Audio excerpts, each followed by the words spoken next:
In this video, you'll learn how to use suffixes and prefixes in Italian. So let's start with some definitions. A suffix is a letter or series of letters that we add to the end of words to modify their meaning.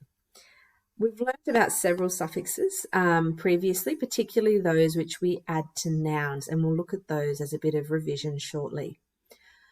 We also have prefixes, and prefixes, instead of being added to the end of words, we add these to the start of words to modify their meaning. And we'll learn more about these today also. So what kinds of words can we add suffixes and prefixes to? You can actually add them to lots of different types of words. You can add them to adverbs, nouns, adjectives, and verbs to modify their meaning. Okay, let's have a look at suffixes in a bit more detail. So thinking back to our previous learning on suffixes, we learnt about diminutive, augmentative, and pejorative suffixes, which we can add to nouns. So we learnt about ino and etto, which make things smaller. For example, fratellino, a little brother, casetta, a small house. We also learnt about augmentative suffixes, such as one, and these make things bigger. For example, a casona is a big house. We also learnt about pejorative suffixes, and these make things bad. For example, we have the suffix accio, and if we add that to the word parola, it makes parolaccia, and that makes a bad word or a swear word. Now, to form these suffixes, we learnt that we need the base word, and we find this by removing the last letter of the noun, and then we add the suffix but maintain the noun gender. So, for example, if we had fratello, we make it fratel. We have our suffix ino, and then we put them together, and that makes it fratellino, a little brother. So the next suffix we're going to learn about is called an adverbial suffix. And this is when we add mente to the end of a word in Italian. For example, naturalmente, which means naturally. So mente in Italian roughly translates to the ly that we have in English. Now, to form this, there are two different types depending on the adjective itself. So if our adjective ends in e, just like we did with the previous suffixes we learnt about, we take off that last letter from the adjective and then we add our suffix mente. So for example, if we have the adjective naturale, natural, and then we take off that last letter, which makes it natural, and then we want to add our suffix mente, and that makes it naturalmente. So we're changing this adjective into an adverb, so making it from natural to naturally. Now, if the adjective instead ends in an o, we then need to change to the feminine form of the adjective, and then we add our suffix. For example, if we take the adjective vero, which means true, we're going to change it into the feminine form, make it vera, and then we're going to add our suffix mente, veramente. So it changes in meaning from true to truly. Okay, so now it's your turn to have a go.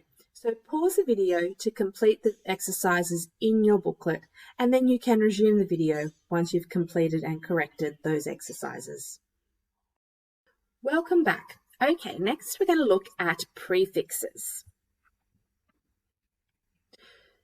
So let's have a look first of all at a particular type of prefix, remembering these are letters that we add to the start of words to modify the meaning. So we're going to look at a negative prefix. We're going to look at to, we're going to look at s and this. So for example, if we add s to the beginning of the adjective fortunato, and we make it sfortunato, instead of fortunate, it becomes unfortunate. Let's have a look at dis. With dis, if we add that in front of the adjective onesto, meaning honest, it makes it disonesto, meaning dishonest. Now we have this kind of prefixes in English as well, particularly dis, not so much the s prefix. Okay, so what kinds of words can these prefixes be added to? Again, they can be added to all different types of words. They can be added to nouns, to verbs, to adjectives, and to adverbs. Now, to modify words using prefixes, we just have the prefix and we add it to the front of the word. So it is quite simple to do. Let's have a look at some examples. Now you can see that there's a QR code on your screen. That QR code will take you to an Italian dictionary, which will be helpful with this type of exercise. So we're going to focus first of all on the prefix s. So we add s to the front of the word. We have some Italian words listed in the column there on the left. And underneath I have written noun, verb, adjective, and adverb, which are the types of words that we're focusing on. Underneath them is the abbreviation that you will find in the Italian dictionary when you look these words up. Okay, so if we start off with fortuna, if you looked this up in the dictionary, you would find out that it is a noun. Okay, and so you would see the abbreviation S. Okay, it's a feminine noun, so it would say SF. Okay, so it means fortune or luck. So we're going to put our prefix there, because remember we start with the prefix and we just add it to the word sfortuna. And then the translation of that in English becomes misfortune. All right, let's have a look at vantaggio. So if you looked up the word vantaggio, you would find out that it is a noun. It is a masculine noun, so you would see the abbreviation SM. We're going to add our prefix at the front to our noun, and it makes it svantaggio. So instead of advantage, it becomes disadvantage. Okay, let's look at fortunato. So if you look this up in the dictionary, you'll find out that it is an adjective. You'll see the abbreviation AGG.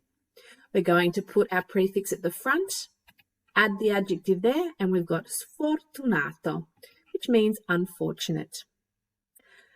Okay, next we've got fortunatamente. This is an adverb. We're going to add our prefix at the front, then our adverb, sfortunatamente, and that means unfortunately.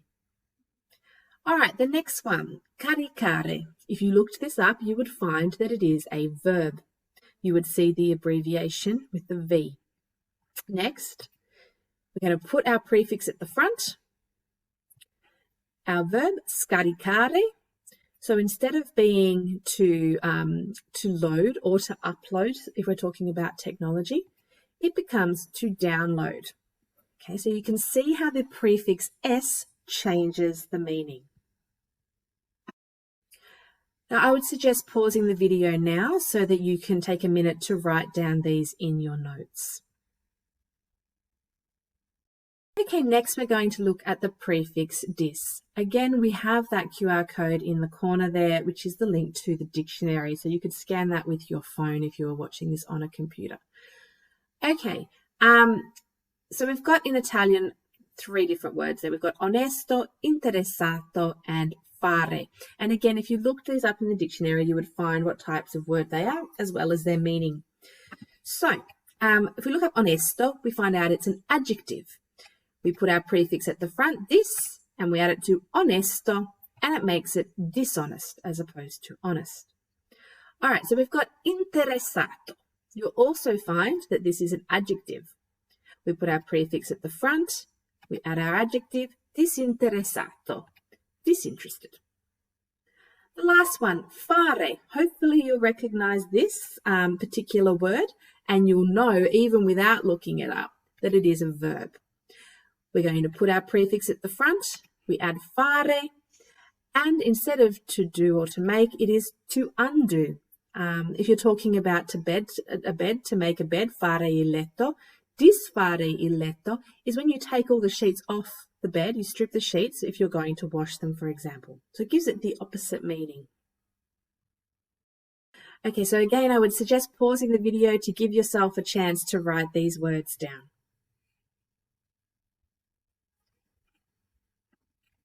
All right, so that's been our video on suffixes and prefixes. Ciao for now.